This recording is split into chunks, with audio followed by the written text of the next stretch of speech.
అయితే సాయంకాల సమయంలో చెప్పడం జరిగిందండి. బ్రదర్ రావట్లేదు అంటే నాకు కొంచెం భయం ఉంది.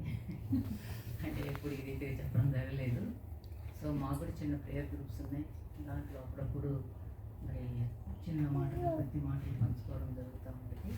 కానీ ఈ రీతిగా మీ అందరి సమక్షంలో మరి జ్ఞానులు మధ్యలో మరి నేను కూడా మరి నా మాటలు పంచుకోవడం అంటే కొంచెం భయమే.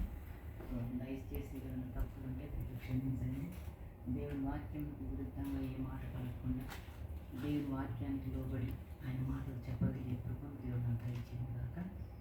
ఈ సమయంలో నేను కొద్ది పాయింట్స్ రాసుకోవడం జరిగింది. దాన్ని మరి మీకు తెలియజేస్తాను. సమయం కూడా అయింది కాబట్టి నేను రెఫరెన్స్ ఏంటి అనండి. ఇక్కడ నేను ఈరోజు చెప్పాలనుకున్న అంశం ఏంటంటే బుద్ధి జ్ఞానముల సర్వ సంపదలు ఆయన యందు గుప్తములై ఉన్నది. బుద్ధి జ్ఞానముల సర్వ సంపదలు ఆయన యందు గుప్తములై ఆయన అంటే యేసుక్రీస్తు. ఆయనలో మరి బుద్ధి ఉందట, జ్ఞానం ఉందట, సర్వ సంపదలు ఉన్నాయట. ఎవరైతే ఆయన ఆశ్రయిస్తారో, ఎవరైతే ఆయనతో సహవాసం చేస్తారో, ఎవరైతే ఆయనతో తమ సమయాన్ని గడుపుతారో వారికి దేవుడు మరి బుద్ధి జ్ఞానముల సర్వ సంపదలు కూడా ఇవ్వడానికి ఇష్టపడుతూ ఉన్నాడు. ఆ విషయాన్ని మనం ముందుగా గ్రహించుకోవాలి.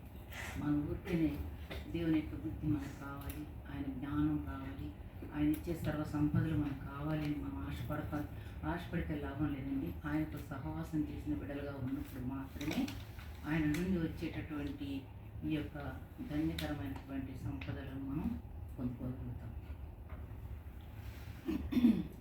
ఈ వాక్యము కొలస్సీలకు రాసిన పత్రిక 2వ అధ్యాయం 3వ వచనంలో మనం చదువుతాం.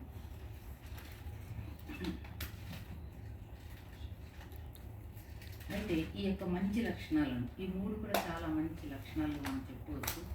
ఇవి మనం పొందుకోవాలంటే, కలిగి ఉండాలంటే మనం ఆయన యందు భయభక్తులు కలిగి జీవించడం మొదటి మెట్టు. ఆయన భయభక్తులు కలిగి జీవించినప్పుడు మాత్రమే మనం ఈ యొక్క గుణ లక్షణాలను మనం పొందుకోగలుగుతాం.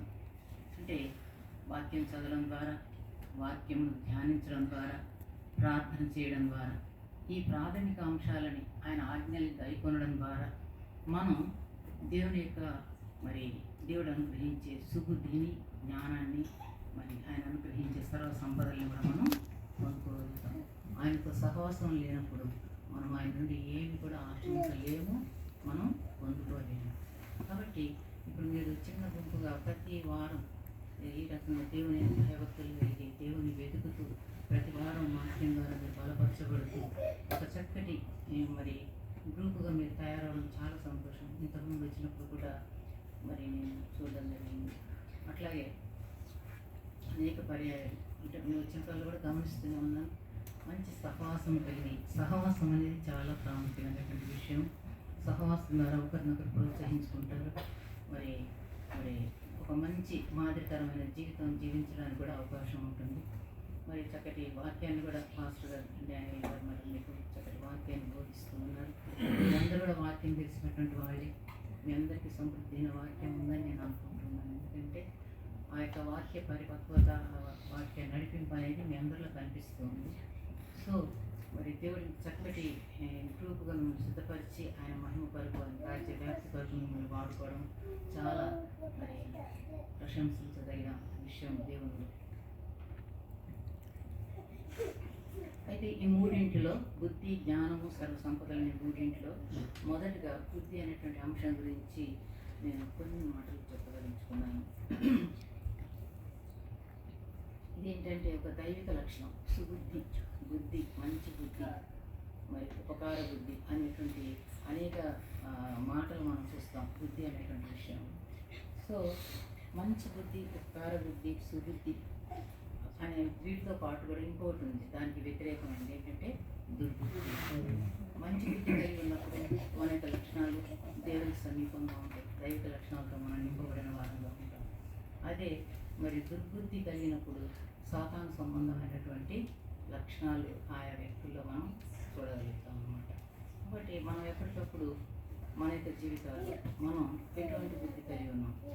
దేవుని యొక్క దైవిక లక్షణం కలిగి ఉన్నామా, లేదా దేవునికి వ్యతిరేకమైనటువంటి లక్షణాలు మనలో ఉన్నాయా అనేటువంటి విషయాన్ని మనం ఎప్పటికప్పుడు స్మరించుకుంటూ మన జీవితాన్ని సరి చేసుకుంటూ ముందుకు వెళ్ళాల్సిన అవసరం ఎంతైనా ఉంది. ఇక్కడ ఉపకార బుద్ధి. ఉపకార బుద్ధి అంటే ఇతరుల ప్రతిఫలం ఆశించకుండా ఇతరులకు సహాయం చేసేటటువంటి బుద్ధిని ఏమంటారంటే ఉపకార బుద్ధి. అట్టి ఉపకార బుద్ధి కలిగినటువంటి వాళ్ళకి మరి మనుషుల దయ ఉంటుంది, దేవుని యొక్క దయ కూడా ఉంటుంది. మనం మంచి కార్యాలు చేసినప్పుడు, ఇతరులకు మనం మేలుకరంగా ఉన్నప్పుడు, మరి మనల్ని చూసినప్పుడు వాళ్ళు సంతోషిస్తారు, మనల్ని గౌరవిస్తారు, మనల్ని వాళ్ళు గౌరవించడం జరుగుతుంది. అదే సమయంలో మనకు దేవుడి నుంచి కూడా ఆశీర్వాదాలు వస్తాయి. మనం ఇతరులకు మేలు చేయడం ద్వారా, ఇతరులకు